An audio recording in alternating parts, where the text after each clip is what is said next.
Let me tell you a touching story about a mother and her young son that I'll never forget. It's one of those tales that reminds us what true love and sacrifice really mean. In a small, worn-down apartment on the outskirts of town lived Sarah and her 6-year-old boy, Tommy. Life hadn't been kind to them. Sarah worked 3 jobs just to keep food on the table and a roof over their heads. Her hands were rough from endless hours of cleaning houses, her eyes tired from late-night shifts at the diner, but her smile never faded when she looked at her son. One day, Tommy came home from school clutching a wrinkled flyer. His class was going on a field trip to the city zoo, and his eyes sparkled with excitement. The cost was $25, a small fortune for their tight budget. Sarah's heart sank, but she couldn't bear to see the hope fade from Tommy's face. That week, Sarah skipped her lunch breaks, walked instead of taking the bus, and picked up extra hours whenever she could.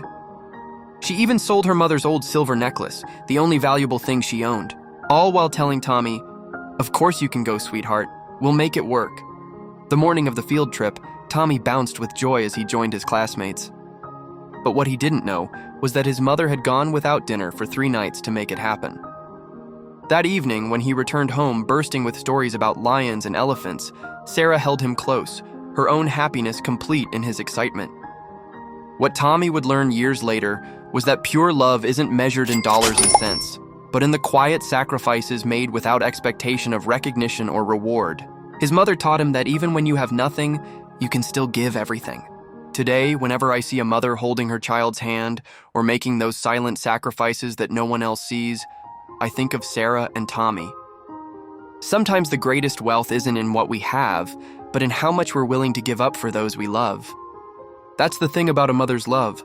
It doesn't need fancy wrapping or grand gestures. It's in the everyday moments, the missed meals, the extra hours, and the tired smiles that say, "Everything will be okay."